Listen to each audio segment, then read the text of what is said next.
we introduce ourselves again? Hi, I'm Colleen. I'm Alexia. I'm Sajida, And I'm Omer. and we have why we would say yes to investing in Mexico. Mexico's political risk rating is considered moderate. A moderate political risk rating can indicate a relatively stable government, moderate levels of corruption, and ongoing reforms that are improving in the business environment. Businesses can use this to advantage. Just edit my part out. I can do that. I'm gonna restart. Mexico's political risk rating is considered moderate. A moderate political risk rating can indicate a relatively stable government, moderate levels of corruption, and ongoing reforms that are improving in the business environment. Businesses can leverage this to their advantage by carefully taking risk and taking advantage of new opportunities. Mexico has also just changed from a predominant party system to a multi-party political system. In a multi-party political system, there's freedom of views. All power is divided equally, and each different party competes for public power under legal condition. Mexico generally presents a favorable environment for international businesses, offering strategic location, numerous free trade agreements, and competitive manufacturing sectors. Mexico also has lower labor costs. Advantages of lower labor costs include of increased profit margins, improved cash flow, enhanced competitiveness, and there's also room for reinvestment from savings on labor costs. Economic. So Mexico's economy has been proven to be resilient, strategic, and has potential to be even better. So Mexico's geographic location makes it very attractive to investors. Also, with strategic trade ties with the U.S. being their top trade partner, Mexico has a very attractive economy. Strong industries like manufacturing and oil make Mexico even more attractive. Mexico also has a very strong export market. Foreign investment is also increasing in modern technologies and such as things as cars and electronics. The overall trend is progress and development as Mexico becomes a more diverse economy. The WTO membership of Mexico makes it more competitive globally, and that is also attractive to investors. Therefore, Mexico now has a stable mixed economy, and overall Mexico's economic outlook is attractive to investors, and we would invest in Mexico.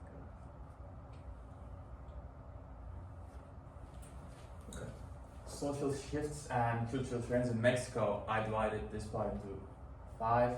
So large urbanized population. Mexico has a population over 130 million, with 82% of them living in urban areas.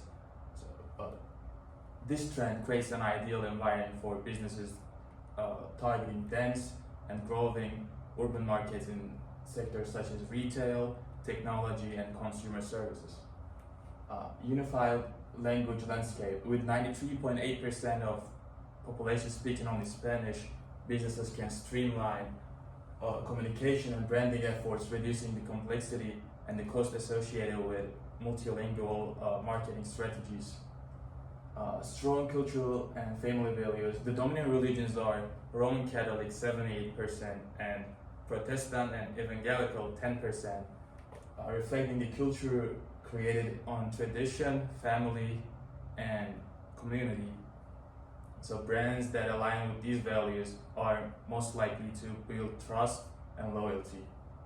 Educated workforce. About 21% of the population has received a post-secondary education. So while still developing, this growing educated demography presents an emerging talent pool for industries needing skilled labor such as finance, technology, and pharmaceuticals. And the last one, growing consumer class. With an income per capita 13,790, Mexico's expanding middle class is increasingly aspirational and brand consuming. This presents a strong opportunity for consumer-focused businesses offering a quality product at accessible prices.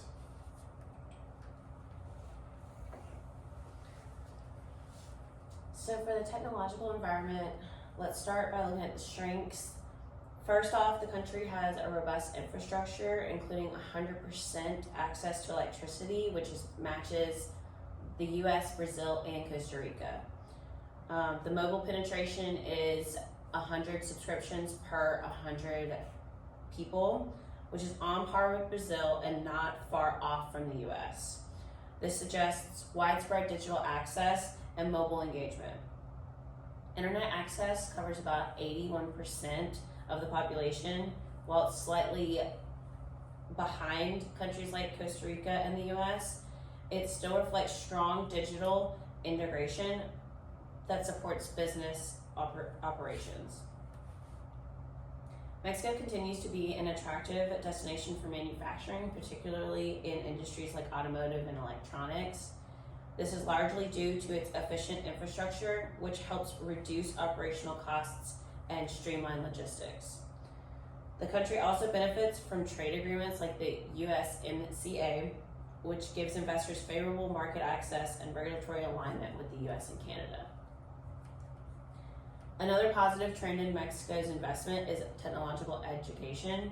The government is supporting university programs focused on engineering and IT. This is helping to build a pipeline of tech talent, especially in practical fields where hands-on implementation is key. However, it's important to note that the development of a highly skilled, innovation-driven tech workforce is still very uneven. Mexico has made legislative strides to align with international intellectual property standards, particularly through the USMCA. This gives multinational companies with some confidence in legal protections. That said, enforcement is still inconsistent, which can be a concern for companies working in IP-heavy industries, such as biotech and software. Where Mexico falls short is in its R&D investment. Currently, it dedicates about 0.27% of its GDP to R&D, far below countries like the US and even Brazil. This means that the country is not yet positioned to support large-scale innovation projects or high-tech research hubs. So if we were to invest in Mexico, the smart approach would be to focus on sectors that benefit from strong infrastructure and trade, like manufacturing and tech-enabled logistics, rather than innovation-heavy fields. So overall, yes, we would invest in Mexico, and it is very attractive to investors based on 3 out of the 4 of the Pest. So politically, the risk is moderate and their political system is a little moderate. Economically, they have a resilient economy and the potential for investment, and their trade agreements make them competitive globally. And socio-culturally, they have an emerging middle class that makes the youthful population would increase the purchasing power and lead to long-term consumer engagement. And technologically, Mexico presents strategic investments technologically due to investment opportunities through infrastructure and connectivity. So overall, we would invest in Mexico.